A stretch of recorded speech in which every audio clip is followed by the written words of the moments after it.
Greetings to all of you. इसके पहले हमने एक लेक्चर ऑलरेडी नंबर सिस्टम पर डिस्कस किया हुआ है, जिसमें हमने बेसिकली क्लासिफिकेशंस ऑफ नंबर्स को देखा था, जिसमें हमने बात की थी complex number, real number, rational and irrational number, surds and transcendental numbers, integers, fractions and their different types के बारे में। हमने उसमें रियल नंबर सिस्टम और जो भी नंबर्स हैं उनको नंबर से लाइन पर कैसे ड्रॉ कर सकते हैं उसके बारे में भी बात की थी। उसके बाद हमने कुछ इवन और ऑड नंबर की प्रॉपर्टीज़ भी देखी थी। इन सब के लिए आपको लिंक मिल जाएगा डिस्क्रिप्शन बॉक्स में, आप उसको देख सकते हैं। उस वीडियो को भी आप एक बार देख लीजिए। आज हम स्टार्ट करने जा रहे हैं टेस्ट ऑफ डिविजिबिलिटी। ओके, तो डिविजिबिलिटी बेसिकली होता क्या है, कोई भी नंबर है, आपके कॉम्पिटिटिव एग्जाम्स में वो क्वेश्चंस पूछते हैं कि डिविजिबिलिटी आप बताइए कि ये इस नंबर से डिविजिबल है या नहीं है।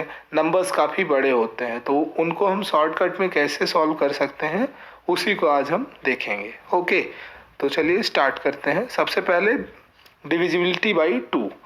तो इसकी सबसे सिंपल प्रॉपर्टी है कि नंबर इवन होना चाहिए, या आप ऐसे भी बोल सकते हैं कि लास्ट डिजिट जो होगी आपकी या तो 0 हो या तो वो नंबर 2 से डिविजिबल होना चाहिए। ओनली लास्ट या यूनिट डिजिट जो भी होगी आपकी वो 2 से डिविजिबल होनी चाहिए, तो पूरा का पूरा नंबर आपका 2 से डिविजिबल होगा। Okay, divisibility by 3।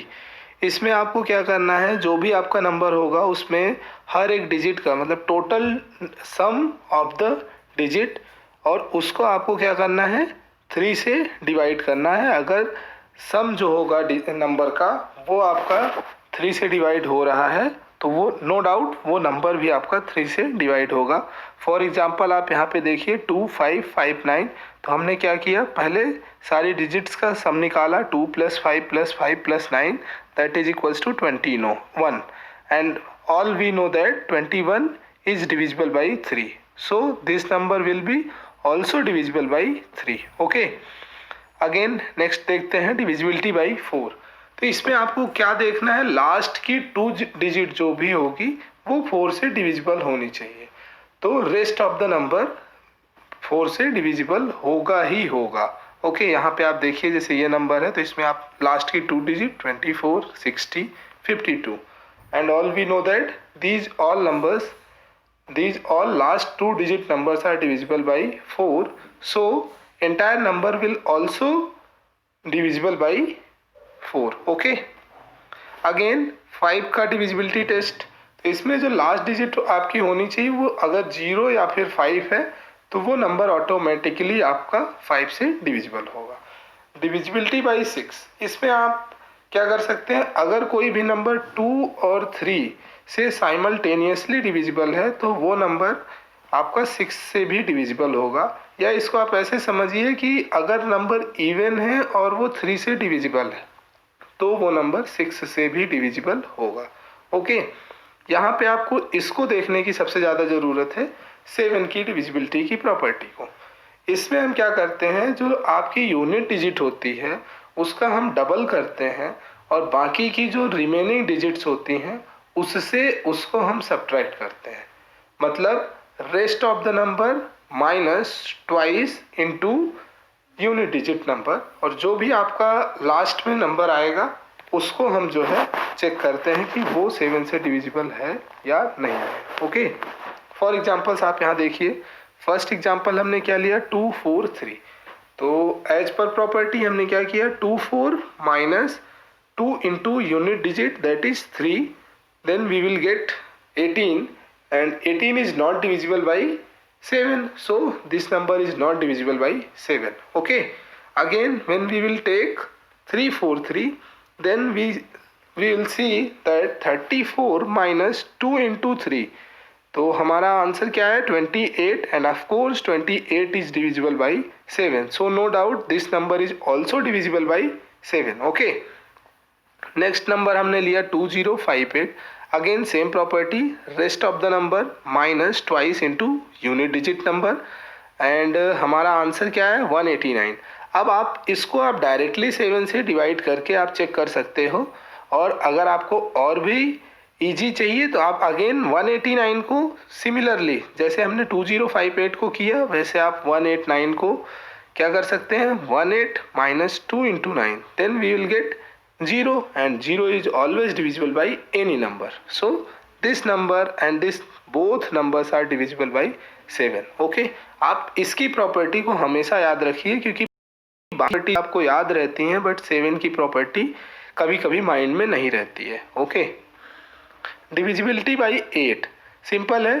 8 की डिविजिबिलिटी के लिए आपको लास्ट 3 डिजिट्स या फिर आप बोल सकते हैं जो 100 प्लेस तक की डिजिट्स होती हैं उनकी डिविजिबिलिटी चेक करनी है 8 से. अगर लास्ट 3 डिजिट्स जो है आपकी 8 से डिविजिबल है तो एंटायर नंबर जो होगा वो आपका 8 से डिविजिबल होगा ही होगा. Okay, next divisibility by 9.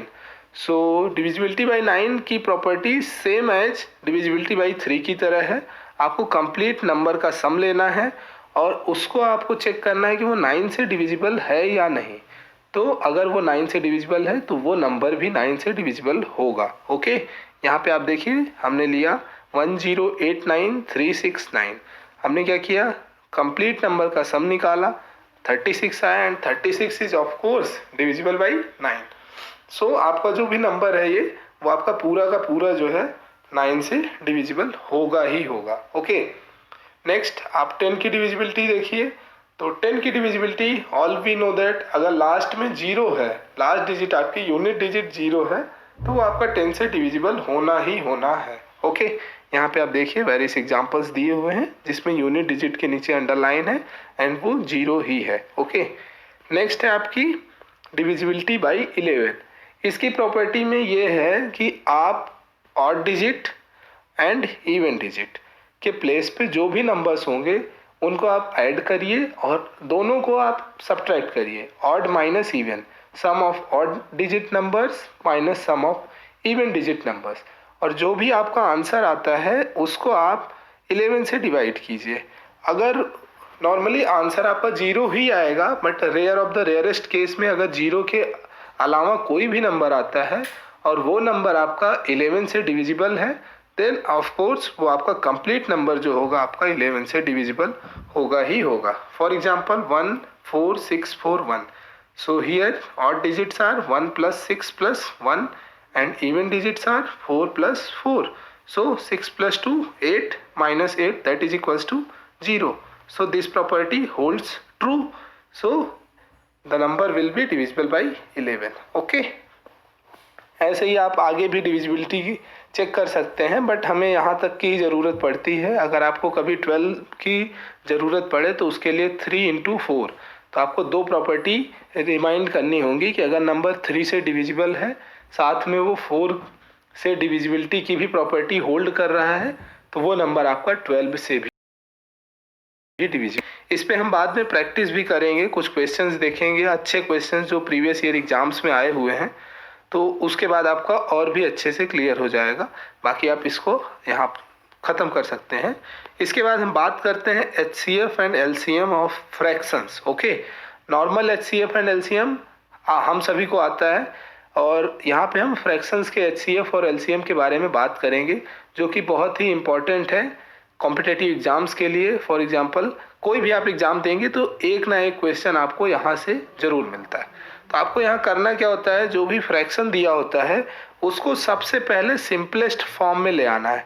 Okay, मतलब वो फ्रैक्शन एकदम सिंपलेस्ट फॉर्म में होना चाहिए एंड देन उसके बाद आपको क्या करना है, आपको जो निकालना है. फॉर एग्जांपल अगर आपको HCF कैलकुलेट करना है तो HCF जो है ऊपर न्यूमिरेटर पार्ट जो होगा उसका HCF लेंगे एंड जस्ट अपोजिट LCM किसका लेंगे आप, डिनोमिनेटर पार्ट का. ओके, एंड सिमिलरली अगर आपको LCM निकालना है तो न्यूमिरेटर का LCM लेना है एंड डिन्यूमिरेटर का अपोजिट दैट इज HCF लेना है.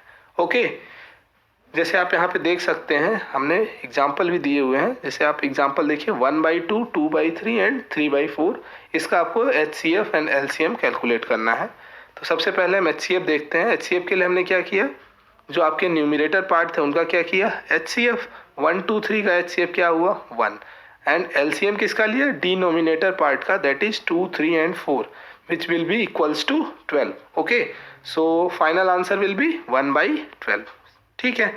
नेक्स्ट एलसीएम देखिए इसी का, तो एलसीएम निकालना था तो हमने न्यूमरेटर का क्या लिया एलसीएम एंड डिन्यूमरेटर में क्या किया एचसीएफ, तो LCM of 1 2 3 will be 6 and HCF of 2 3 4 will be 1, so final answer will B 6।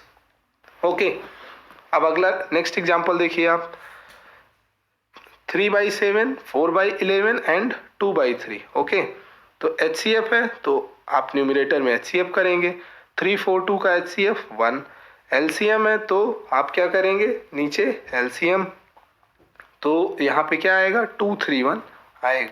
Similarly जब आपको एलसीएम निकालना है तो आप क्या करेंगे न्यूमरेटर पार्ट का एलसीएम निकालेंगे, व्हाट विल बी दैट 3 4 2 का एलसीएम क्या होगा 12 एंड एचसीएफ डिनोमिनेटर पार्ट का निकालना है तो 7 11 एंड 3 का एचसीएफ क्या आएगा 1, so final answer will be 12। Okay, so आपको बस एक ही चीज़ माइंड में रखनी कि आपको जो कैलकुलेट करना है वो न्यूमरेटर में आएगा और जो नहीं कैलकुलेट करना है या आप अगर न्यूमरेटर में जो कैलकुलेट करना है तो वो रख रहे हैं तो उसका जस्ट अपोजिट डिनोमिनेटर पार्ट में आएगा। ओके, इसके बाद हम देखते हैं counting number of trailing zeros of factorial. ये भी बहुत इंपॉर्टेंट है, कभी कभी इसके क्वेश्चंस डायरेक्ट आ जाते हैं कि कोई भी नंबर दे दिया उसमें वो बोल देंगे कि आपको ये बताइए कि इसका जब आप फैक्टोरियल कैलकुलेट करेंगे तो उसमें कितने नंबर ऑफ जीरोज होंगे। ओके, तो अब आप सिंपल सा ये समझिए अगर कोई नंबर होगा तो उसमें एक इवन डिजिट के साथ अगर हम 5 का मल्टीप्लाई कर देते हैं तो वो क्या हो जाता है 10, तो 10 अगर आ जाएगा तो वो क्या हो जाएगा एक जीरो। ओके, तो यहाँ पे यही प्रॉपर्टी लगती है कि आप इवन नंबर्स तो बहुत सारे आएंगे फैक्टोरियल में और 5 को हम कैलकुलेट कर लेते हैं कि कितने नंबर ऑफ 5 होंगे, उसके अकॉर्डिंग हम जीरो डिसाइड कर लेते हैं। ओके, तो यहाँ पे देखिए हमारी प्रॉपर्टी क्या है कि अगर कोई भी नंबर n है, n फैक्टोरियल आपको कैलकुलेट करना है, उसमें नंबर ऑफ जीरोज कैलकुलेट करने हैं, तो सिंपल आपको करना क्या है n/5 प्लस n/5 का square plus n/5 cube plus so on. Okay, इसका जो इंटीग्रल पार्ट होगा वो आप ऐड कर लीजिए और जो भी आपका आंसर होगा that will be the equals to number of trailing zeros in the given factorial number. Okay, for example अगर आपको डायरेक्टली कोई बोल दे कि 10 फैक्टोरियल में कितने जीरोज होंगे तो आपको इतना बड़ा मल्टीप्लिकेशन करना पड़ेगा, सो मेन टाइम टेकिंग है, दैट्स वाई यहाँ पे हमको ये प्रॉपर्टी यूज करके आप देखिए तो इजी वे में आप कैलकुलेट कर सकते हैं 10/5 प्लस 10/25, इसके आगे करने की ज़रूरत नहीं है। तो यहाँ पे आपका इंटीग्रल पार्ट सिर्फ एक आ रहा है तो वो क्या हो जाएगा 2 जीरोज। ओके, अब 10/25 करते तो डेसिमल पार्ट आता तो उसको हमें अपने आंसर में इंक्लूड नहीं करना है, only integral part. Okay, for example आप एक और देखिए 126 का फैक्टोरियल कैलकुलेट करना है, उसमें कितने जीरोज आएंगे, तो आप क्या करेंगे 126 divided by 5 plus 126 divided by 5 square plus 126 divided by 5 cube. Okay, अब यहाँ तक इसके बाद आप करेंगे तो वो थाउजेंड्स में चला जाएगा 5 का पावर, तो नंबर आपका डेसिमल में आएगा तो वो इंटीग्रल पार्ट नहीं होगा। तो आप जब इसको कैलकुलेट करेंगे एंड और ओनली आपको क्या लेना है इंटीग्रल वैल्यूज, तो आपका क्या क्या आ जाएगा यहाँ पे 25 एंड यहाँ आपका 5 एंड यहाँ 1, तो टोटल नंबर ऑफ जीरोज कितने होंगे 31 जीरोज। अब आप इसको डायरेक्टली सॉल्व करते, इसको तो चलिए आप पॉसिबल था आप सॉल्व कर सकते थे, बट इसको डायरेक्टली सॉल्व करना पॉसिबल नहीं है, दैट्स वाई आप ये प्रॉपर्टी हमेशा माइंड में रखिए कि अगर नंबर ऑफ जीरोज कैलकुलेट करना है n/5 plus n/5 square plus n/5 cube plus so on. Okay, तो अभी आज यहीं फिनिश करते हैं, इसके बाद कुछ प्रॉपर्टीज बची हैं polynomial theorem, remainder theorem, cyclicity, इन सब को हम नंबर सिस्टम के एक और वीडियो में फिनिश कर लेंगे। अगर आपको वीडियो पसंद आए तो प्लीज़ चैनल को सब्सक्राइब कीजिए, वीडियो को लाइक कीजिए और शेयर करना तो बिल्कुल भी ना भूलिए। Thank you so much.